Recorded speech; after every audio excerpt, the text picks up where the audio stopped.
నెల్లూరు జిల్లా చింతూరు డివిజన్లోని పాపికొండల యాత్రకు పర్యాటకులు పోటెత్తారు. పోచవరం బోటింగ్ పాయింట్ని ఎటపాక సర్కిల్ ఇన్స్పెక్టర్ కన్నప్పరాజు సందర్శించారు. అన్ని బోట్ల ఫిట్నెస్, రెన్యువల్ సర్టిఫికెట్ను పరిశీలించారు. పర్యాటకులకు అందుతున్న వసతులు, వాటి సేఫ్టీని కన్నప్పరాజు అడిగి తెలుసుకున్నారు. అలాగే పాపికొండలు బోటింగ్ నిర్వాహకులకు పలు సూచనలు చేశారు.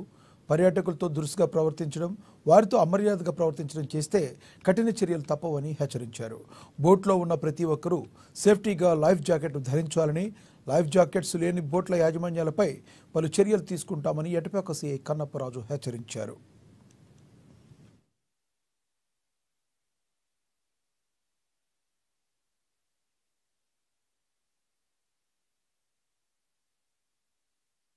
టూరిజం ఆగిపోయిందా? అంతే. టూరిజంకి వెళ్ళేవాడు ఈ ప్లేస్ కాకపోతే ఇంకో ప్లేస్కి వెళ్తాడు, వాడు ఆనందిస్తాడు, ఫ్యామిలీ